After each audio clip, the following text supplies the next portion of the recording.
एक छोटे से गांव में महेश नाम का एक गरीब रिक्शा वाला रहता था। उसकी जिंदगी बहुत कठिन थी। महेश दिन भर मेहनत करता और शहर के लोगों को अपनी रिक्शा में बैठाकर काम पर भेजता या बाजार ले जाता। महेश की पत्नी सीता घर का काम करती थी और दोनों के दो छोटे बच्चे थे। परिवार की आय बहुत कम थी, लेकिन महेश हर रोज अपने बच्चों के भविष्य के लिए मेहनत करता। उसकी ख्वाहिश थी कि उसके बच्चे अच्छे स्कूल में पढ़े और एक बेहतर जिंदगी जिएं। एक दिन महेश की रिक्शा खराब हो गई। उसके पास उसे ठीक कराने के लिए पैसे नहीं थे। उसने सोचा कि अगर वह इस बार काम नहीं कर पाएगा तो परिवार का गुजारा कैसे होगा। लेकिन महेश ने हार नहीं मानी। उसने अपनी बचत से थोड़ा सा पैसा निकाला और रिक्शा ठीक कराने की कोशिश की। जब रिक्शा ठीक हुई तो उसने सोचा कि अब उसे और मेहनत करनी होगी। उसने सुबह जल्दी उठकर काम करना शुरू किया। उसने सोचा, अगर मैं और ज्यादा मेहनत करूंगा तो मुझे अच्छी आमदनी होगी। धीरे धीरे उसने अधिक लोगों को अपनी रिक्शा में बैठाना शुरू किया और उसकी पहचान शहर में एक ईमानदार और मेहनती रिक्शा वाले के रूप में बनने लगी। एक दिन उसने एक बड़े व्यवसायी को उसकी कंपनी के पास छोड़ा। व्यवसायी ने महेश से पूछा, तुम्हारे चेहरे पर हमेशा मुस्कान क्यों होती है? महेश ने जवाब दिया, मेरी मेहनत और मेरे बच्चों का भविष्य मुझे मुस्कुराने पर मजबूर करता है। व्यवसायी उसकी बातें सुनकर प्रभावित हुआ और उसे रोज अपनी कंपनी के कर्मचारियों को लाने ले जाने के लिए बुलाने लगा। इससे महेश की आमदनी बढ़ गई। उसने अपनी पत्नी को बताया कि अब वे अपने बच्चों को अच्छे स्कूल में पढ़ा सकते हैं। समय बीतने के साथ महेश ने एक छोटी सी दुकान भी खोल ली, जिससे परिवार की आर्थिक स्थिति बेहतर हो गई। महेश की मेहनत और संघर्ष ने न केवल उसके जीवन को बदला, बल्कि उसके बच्चों को भी एक नई दिशा दी। उसने हमेशा अपने बच्चों को सिखाया कि मेहनत का फल मीठा होता है। कठिनाइयों का सामना करते हुए भी अगर हम अपने सपनों के पीछे चलते हैं तो सफलता अवश्य मिलती है।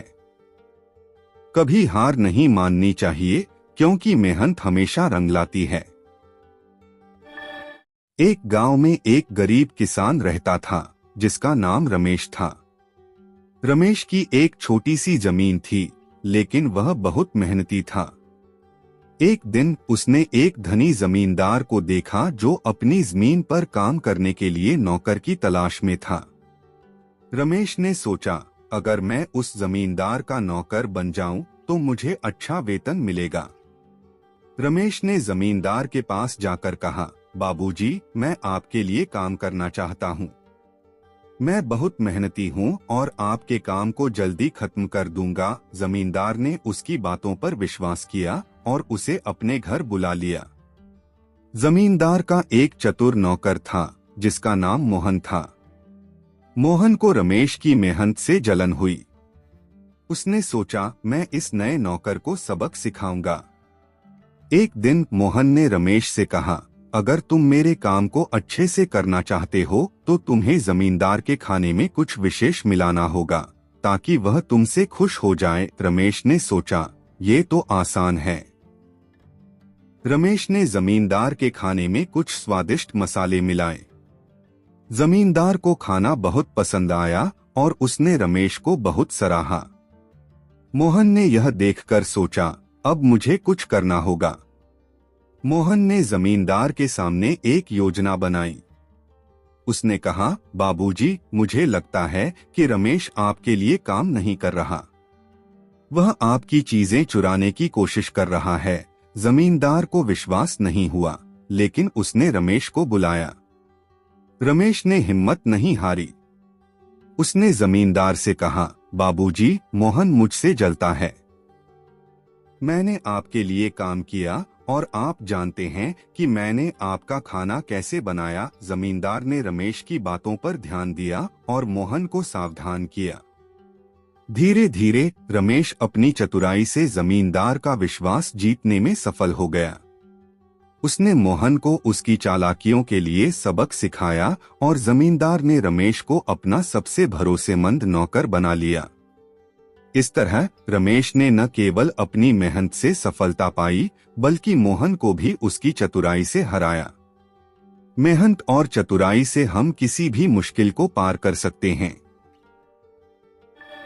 एक बार की बात है, एक छोटे से गांव में एक लालची चोर रहता था।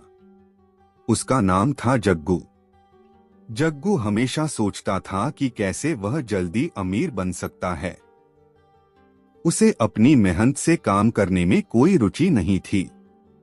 एक दिन जग्गू ने गांव में एक धनी व्यापारी के घर पर चोरी करने की योजना बनाई। व्यापारी के पास बहुत सारा सोना और बेशकीमती सामान था।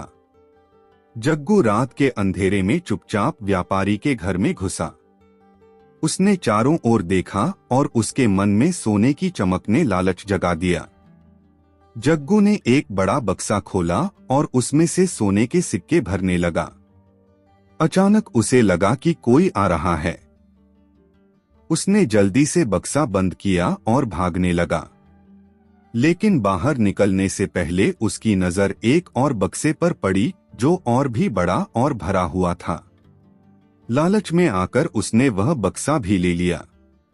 जब वह गांव के बाहर पहुंचा तो उसे समझ में आया कि वह बहुत भारी सामान लेकर भाग रहा है। उसने सोचा, अगर मैं इसे गांव में छुपा दूं तो फिर से आकर ले जाऊंगा। लेकिन जैसे ही वह बक्सा छुपाने लगा, उसे यह महसूस हुआ कि बक्सा बहुत बड़ा है और उसे जल्दी भागना चाहिए। वह सोचने लगा कि कैसे उसे दोनों बक्सों को संभालना है। इसी चक्कर में जग्गू एक गहरे गड्ढे में गिर गया। गड्ढे में गिरते ही वह बक्से को छोड़कर चिल्लाने लगा। गांव के लोग उसकी आवाज सुनकर वहां आए और उसे गड्ढे से बाहर निकाल लिया। गांव वालों ने देखा कि वह चोरी का सामान लेकर आया था। जग्गू की लालच उसे मुसीबत में डाल चुकी थी। गांव के लोगों ने उसे समझाया कि लालच बुरी है और मेहनत से कमाई गई दौलत ही सच्ची होती है। आखिरकार जग्गू ने अपनी गलती मानी और वादा किया कि वह अब चोरी नहीं करेगा। उसने मेहनत करना शुरू किया और धीरे धीरे अपने गांव में एक सम्मानित व्यक्ति बन गया। लालच से हमेशा नुकसान होता है, जबकि मेहनत से सफलता मिलती है। एक बार की बात है, एक छोटे से गांव में एक खूबसूरत तालाब था। इस तालाब के पानी में जादू था। कहते थे कि जो भी इस तालाब में अपनी मन की इच्छा डालता, वह तुरंत पूरी हो जाती। गांव के बच्चे अक्सर तालाब के किनारे खेलते थे, लेकिन बड़े लोग इस तालाब से दूर रहते थे। उन्हें लगता था कि यह तालाब खतरनाक है, लेकिन बच्चों को इसकी सच्चाई नहीं पता थी। एक दिन गांव का एक लड़का अजय अपने दोस्तों के साथ तालाब के पास गया। उसने सुना था कि तालाब जादुई है, लेकिन उसने कभी किसी की इच्छा को पूरा होते नहीं देखा था।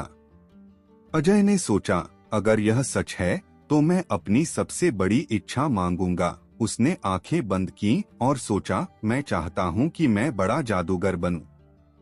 अचानक तालाब का पानी चमकने लगा। अजय ने देखा कि पानी में एक परी प्रकट हुई। परी ने कहा, तुम्हारी इच्छा पूरी होगी, लेकिन तुम्हें एक जिम्मेदारी उठानी होगी। अजय ने खुशी से हाँ कर दी। परी ने उसे जादू की शक्तियां दी, लेकिन साथ ही कहा, इन शक्तियों का इस्तेमाल केवल अच्छे कामों के लिए करना। अब अजय गांव में मदद करने लगा। उसने बीमार लोगों को ठीक किया, खेतों में अच्छी फसल उगाई और बच्चों को खुशियों से भरा। गांव वाले उसकी तारीफ करने लगे। लेकिन धीरे धीरे अजय को अपनी शक्तियों का अभिमान होने लगा। उसने अपनी इच्छाओं के लिए जादू का गलत इस्तेमाल करना शुरू कर दिया। गांव में डर और चिंता फैल गई। एक दिन परी फिर से तालाब से प्रकट हुई और अजय से कहा, तुम्हें अपनी गलती समझनी होगी। अगर तुमने जादू का गलत इस्तेमाल जारी रखा तो तुम्हारी शक्तियां छिन जाएंगी। अजय ने सोचा और समझा कि उसे अपनी शक्तियों का सही उपयोग करना चाहिए। उसने गांव के लोगों से माफी मांगी और जादू का सही इस्तेमाल करने का संकल्प लिया। धीरे धीरे गांव में खुशियां लौट आईं। अजय ने अपने जादू से गांव को खुशहाल बनाया और सबने मिलकर उसे फिर से प्यार दिया। शक्ति का सही इस्तेमाल ही असली जादू है। अपनी शक्तियों का दुरुपयोग न करें और हमेशा अच्छे कामों के लिए उनका उपयोग करें।